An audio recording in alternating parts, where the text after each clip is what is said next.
Jayalalithaa jail శిక్షను నిరసిస్తూ మేము తమిళనాడు రాష్ట్రంలోని తమిళనాడు తెలుగు యువ శక్తిగా మా బాధ్యతగా మేము ఈరోజు ఈ దసరా సందర్భంగా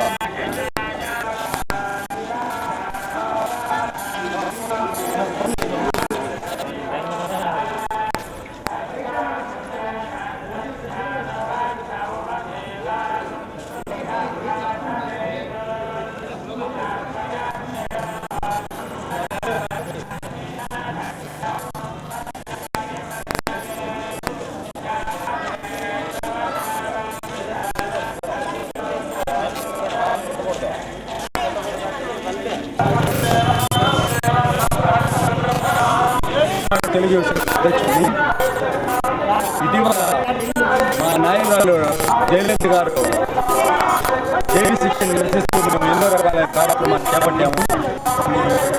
అందులో భాగంగా ఈరోజు ఈ దసరా సందర్భంగా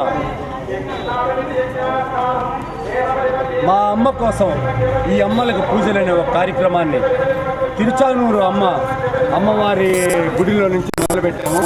ఇక్కడి నుంచి ఈ కార్యక్రమం మొదట మేము 1వ తారీఖు నుంచి ఈ రోజు నుంచి 4 రోజులు ఈ కార్యక్రమం ఉంటుంది. ఎందుకంటే తమిళనాడు రాష్ట్రంలో ఉన్న తెలుగు ప్రజలందరికీ జయలలిత గారు ఎంతో మేలు చేశారు. వారి రక్షణ అయితేమి, అదేవిధంగా వారు నేర్చుకోవాల్సిన వారి భాషని నిర్భయంగా నేర్చుకునే హక్కుని, అన్ని రకాల హక్కుల్ని కల్పించారు. కాబట్టి జయలలిత గారికి మా కనీస ధర్మంగా ఈ విధంగా ఈ ఉద్యమాలు చేపట్టాలని చెప్పేసి మేము అనుకున్నాము. జయలలిత గారి జైలు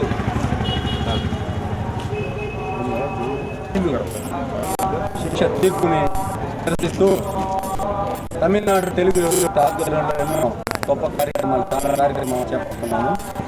అందులో భాగంగా ఈరోజు మా అమ్మ కోసం ఈ అమ్మలకు పూజలు అనే కార్యక్రమం పద్మావతి అమ్మవారి సమక్షంలో తిరుచానూరు నందు చేపట్టడం జరిగింది. ఇక్కడి నుంచి ఈ యాత్ర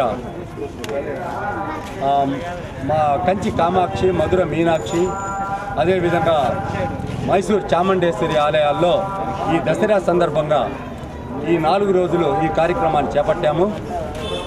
ఈ 4 రోజుల్లో ఈ కార్యక్రమం చేపట్టడానికి కారణాలు ఏంటంటే అమ్మవారు మహాశక్తివంతంగా ఉంటుంది కాబట్టి మా అమ్మ జయలలితకు అన్ని రకాలుగా మనోధైర్యాన్ని, అదేవిధంగా ఈ కోర్టు నిర్దోషిత్వాన్ని తిరిగి చేపట్టి ఆమె ప్రజా జీవితాన్ని ప్రజల్లో ఎంతో ముందుండి ప్రజలకు ఎన్నో సేవలు చేసే హక్కుని, భాగ్యాన్ని కల్పించవలసిందిగా ఆ దేవుణ్ణి కోరుకున్నాము.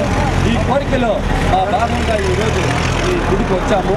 నేను మనవి చేసేది ఏంటంటే జయలలిత గారు, మేము ఏడీఎంకే కార్యకర్తలందరూ ఆమెకు 100 కోట్ల జరిమానా వేసిన ఈ కోర్టు తీర్పుని మేము శిరస వహిస్తూ ఈ 100 కోట్లు మేము సామాన్యమైన కార్యకర్తలు, మేము తమిళనాడులోని జయలలిత అభిమానమైన మేమందరం జోలిపట్టి రోడ్ల మీద భిక్షమెత్తి 100 కోట్లు కాదు, మా అమ్మ కోసం 1000 కోట్లైనా దండి ఈ ప్రజా జీవితంలో అమ్మ తిరిగి వెలుగొందే విధంగా భారతదేశ రాజకీయంలోనే ఒక అగ్రగమ్య స్థానంగా ఆమె రావాలనే ఒక కోరికతో ఈరోజు తిరుచానూరు పద్మావతి అమ్మవారిని కోరాము. మా కోరికను ఆ అమ్మ మన్నిస్తుందని చెప్పేసి మేము చెప్తున్నాం.